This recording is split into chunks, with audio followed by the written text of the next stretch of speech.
साथियों, मेरा नाम है संदीप गुसाई। प्रकृति कितनी खूबसूरत है, अगर आपको देखना है तो आप वैली ऑफ फ्लावर्स यानी ये जो धरती का स्वर्ग जिसे कहते हैं वहाँ देखने आइए। और इस सुंदरता को बचा कर कैसे रखा है ये भी सीखना और जानना है तो आप भ्यूंडार घाटी आइए। क्या है इस खूबसूरती को बनाए रखने का राज और कैसे बनी ईडीसी, ये स्टोरी इसी को कहती है। पर्यावरण संरक्षण की ऐसी मिसाल शायद उत्तराखंड में आपको कहीं और देखने को मिले, जहां पर पूरा अधिकार अपने ही गांव और अपनी घाटी को रखने का उन्हीं गांव वालों को दिया गया।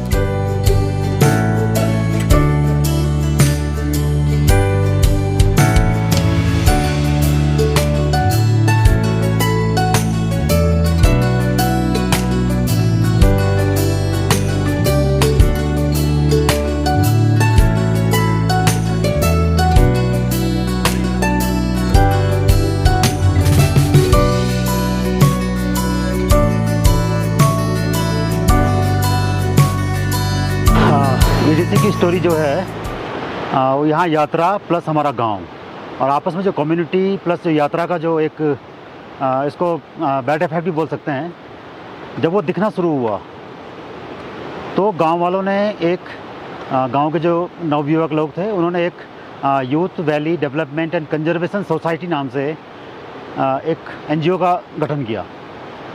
और वो एनजीओ का गठन इसलिए किया गया क्योंकि यात्रा लगभग ये 60 से यात्रा चल रही थी और उसका बैड इफ़ेक्ट ये पड़ा कि यहाँ जो भी यात्री आता, जो भी रास्ते में खाने पीने का सामान आता और मैक्सिमम प्लास्टिक में ही आता था वो। उसके अलावा बरसाती हो गया तो वो सड़क के ऊपर नीचे जंगल में जगह जगह इसका ढेर लगना शुरू हो गया और कोई भी यहाँ पे उस समय सफाई कर्मचारी नहीं था, कुछ नहीं था, तो वो ऐसे ही पड़ा रहा।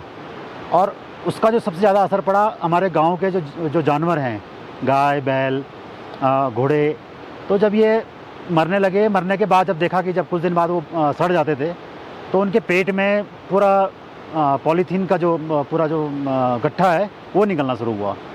तो फिर यहाँ के लड़कों ने मिलकर के, गांव वालों ने मिलकर के एक वही youth valley development and conservation society का निर्माण किया और पूरा एक मुहिम के तौर पे 1-2 साल तक यहाँ पे पूरा जितना भी प्लास्टिक था सड़क के नीचे, सड़क के ऊपर, जो पिछले 30-35 सालों से जब से यात्रा शुरू हुई थी तब से यहाँ पड़ा हुआ था, उसको निकालना शुरू किया। इसमें महिला मंगल दल की भी बहुत बढ़िया भूमिका रही। उन्होंने भी अपना जो घास लाने का टाइम होता है, घर के लिए लकड़ी वगैरह लाने का टाइम होता है, उससे समय निकाल करके अपने पीठ में अपने कंधों में जो रिंगाल की बनी हुई जो क्या बोलते हैं टोकरियाँ होती हैं, उनको लेकर के जंगलों में उठाना शुरू किया। तो धीरे धीरे जब ये 1-2 साल तक काम हुआ तो मेनली फंडिंग की वजह से और प्रॉपर, क्योंकि सामान वो कबाड़ इकट्ठा होता था लेकिन उसको यहाँ से नीचे ले जाना, कहाँ पहुँचाना, एक तरह से कुछ दिक्कतें बनी रही।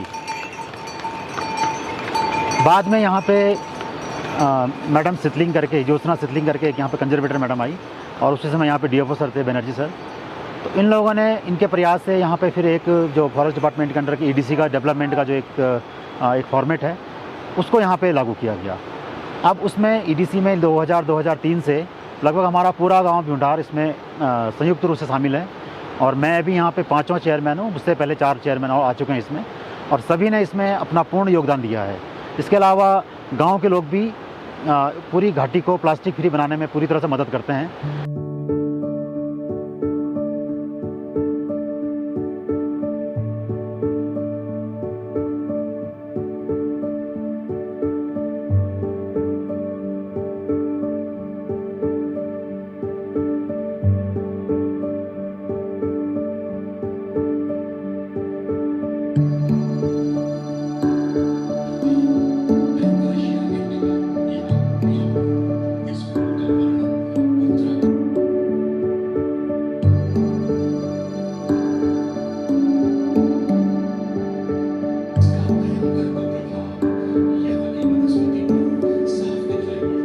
हमको वैली बहुत सुंदर लगी और जो कि एकदम कचरे से फ्री है और आप लोगों ने जिस तरीके से उनको मैनेज करके रखा है तो उस तरीके से हमें वैली का जो दृश्य है वो हमें बहुत ही मनमोहक लगा।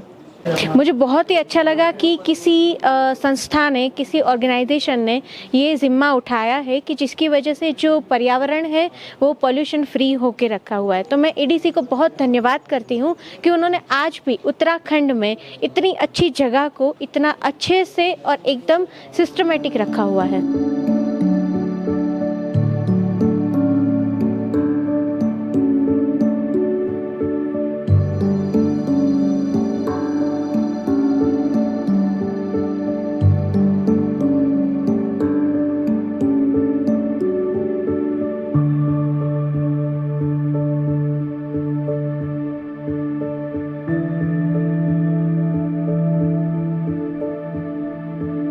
देखिए, प्लास्टिक बेचने वाले तो मिले लेकिन प्लास्टिक का कचरा नहीं मिला। And this was the first time for a track कि जहाँ पे प्लास्टिक नहीं मिला। एवरीवेयर यू हैव पीपल जो कलेक्ट कर रहे हैं कचरा। एंड यू नो हर एक ट्रैक जो ग्रुप जा रहा है ना, उनको भी इंस्ट्रक्ट किया जा रहा है कि आप मत फेंको। एंड जैसे गांधी जी ने बोला था कि अगर आपको कुछ चेंज करना है ना तो खुद से करो। तो यहाँ के लोगों ने खुद से यहाँ पे चेंज किया। आपको कचरा दिखेगा ही नहीं, आपको डालने का मन ही नहीं करेगा। कचरा है ही नहीं तो आप क्यों डालोगे? That is what it is, and it is really beautiful because nature is kept nature and not man-made dustbin. हाँ, EDC का काम बहुत अच्छा है। एंड स्पेशली यू नो, जैसे हमेशा कहते थे लोकल गवर्नेंस होना चाहिए या डेमोक्रेसी है तो लोगों का राज होना चाहिए। तो देखिए, जो जहाँ के हैं ना, उनको वहाँ का इंपॉर्टेंस पता है, उनको पता है what is to be done. तो it should, the power should be with the local people. Now मैं 2 एग्जांपल दूंगी। एक तो आई एम फ्रॉम मुंबई, तो आई नो एन NGO बीच प्लीज। तो हम लोग क्या करते हैं, हम वहाँ जाके पूरा बीच का कचरा उठा लाते हैं। लेकिन आज उठाया, कल वापस कचरा हो गया। एवरी संडे हम जाते हैं, मतलब 2-3 BMC की ट्रक भर के तो हम निकालते ही है, लेकिन वापस कचरा हो ही जाता है। बट यहाँ ऐसा नहीं है कि मैंने कचरा देखा और फिर उठाया। आई थिंक जैसा EDC ने किया, वैसे सिमिलरली अगर the authorities in India take this seriously and take this as an example, या even each one of us the tourist जो ऑल ओवर इंडिया घूमते हैं and even foreigners, if we take this as an example, I think India is 100 times better than Switzerland और any other country जहाँ पे आप बोलते हैं yellow dustbin, green dustbin, ये डस्टबिन, वो डस्टबिन। 5 डस्टबिन की जरूरत नहीं है, बस आप में चेंज आना चाहिए। एंड उसके लिए you should respect the local people and their work. And I appreciate EDC. Thank you for making my trip wonderful.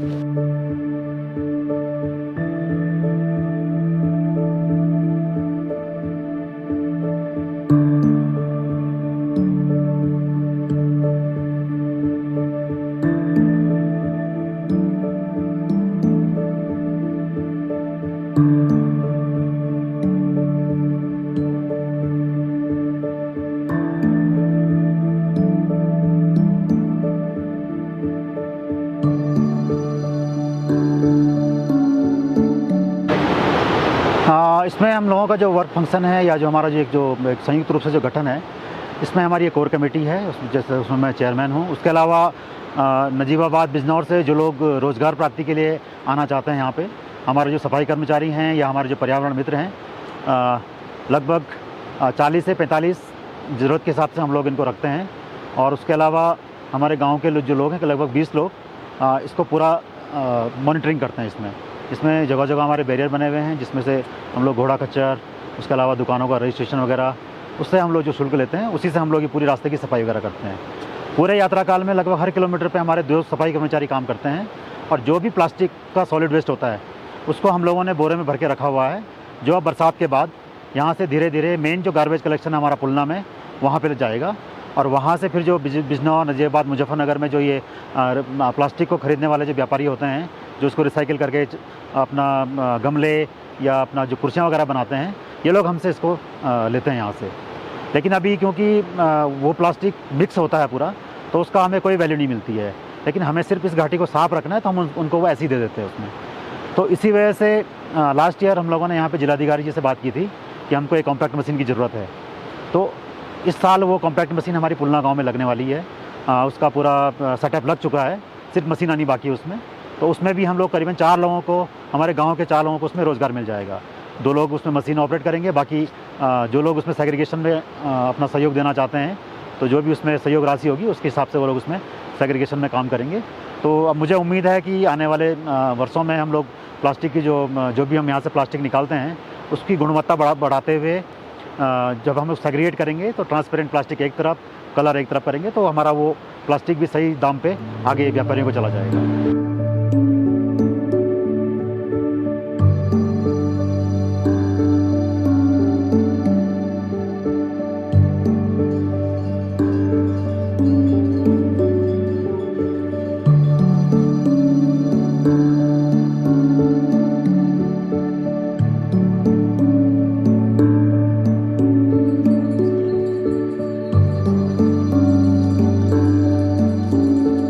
सहयोग तो मेन हम यही चाहते हैं कि प्लास्टिक जितना कम हो उतना ज़्यादा बढ़िया है, क्योंकि पूरा 16 किलोमीटर का रूट है, पूरा नेचुरल है, बहुत सुंदर जंगल है यहाँ पे, फ्लावर हैं, आपका जंगली जानवर हैं यहाँ पे।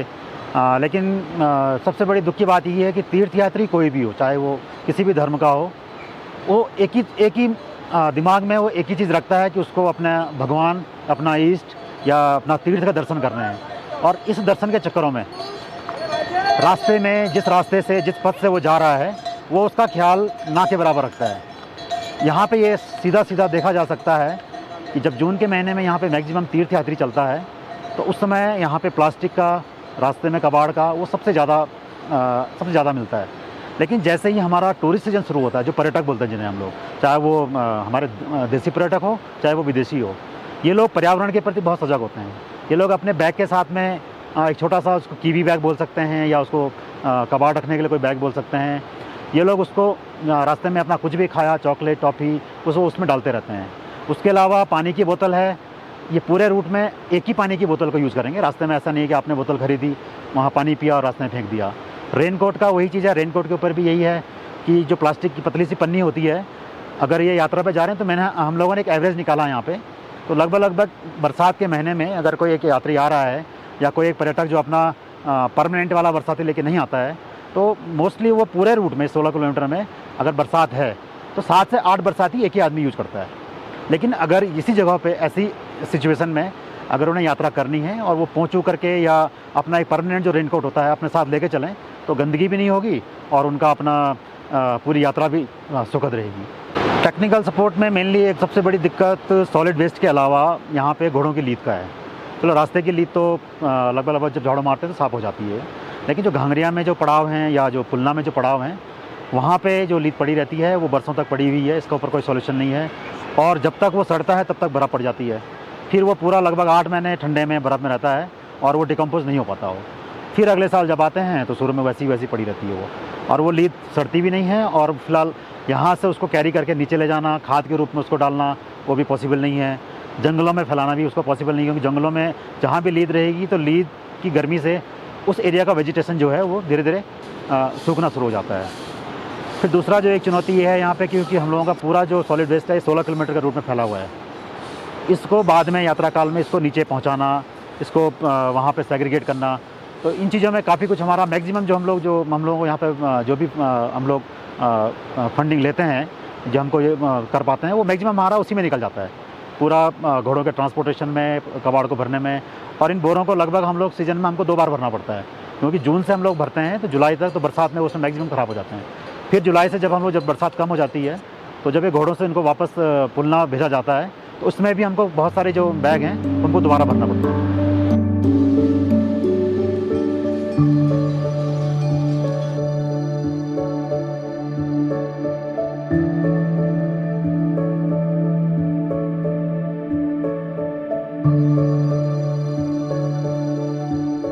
ईडीसी का काम इतना आसान भी नहीं है।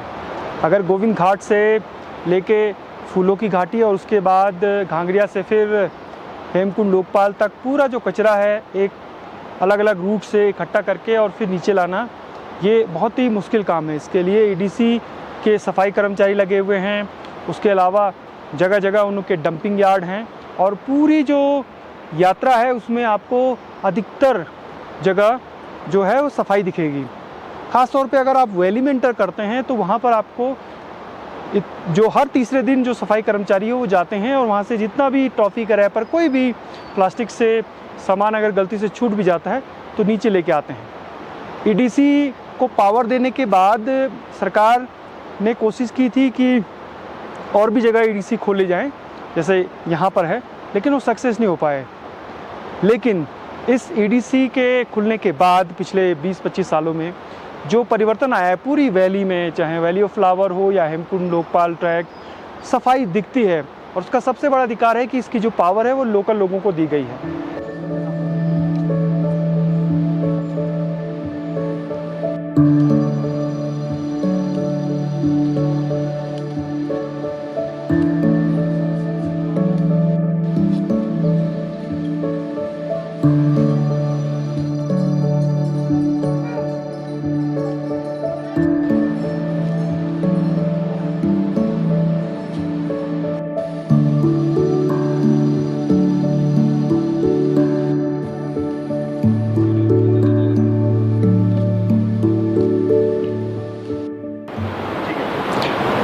विंडार कैसे काम करती है उसका एक उदाहरण है।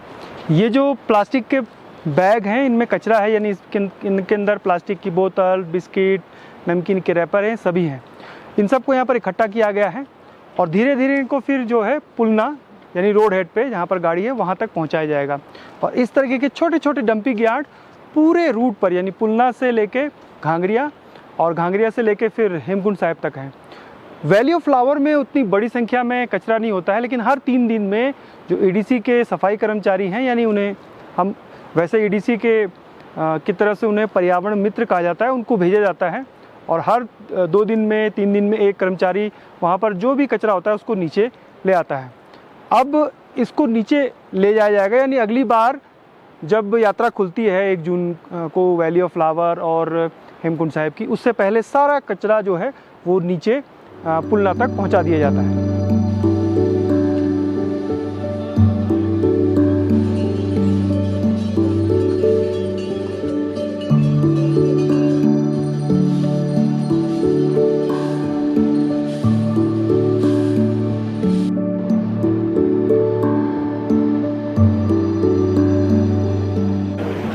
वैली ऑफ फ्लावर्स ट्रैकिंग तो बहुत साल से मैं देखने के लिए बेचैन थी। अभी देखा तो बहुत अच्छा लगा कि ये फूलों की वैली ना मन को बहुत खुशी और शांति दिया। मैं तो बहुत खुश हूँ, मुझे अच्छा लगा। क्या अच्छा लगा, वो एनवायरनमेंट बहुत अच्छा लगा, साफ सफाई बहुत अच्छी है। और अक्सर लोग ना प्लास्टिक फेंक देते हैं, जो कुछ भी वो खाते हैं पीते हैं वही फेंक देते हैं, ये गलत है। लेकिन यहाँ आने के बाद मुझे देखने का ये मिला कि यहाँ प्लास्टिक ही नहीं है और साफ सुथरा भी था, बहुत अच्छा लगा।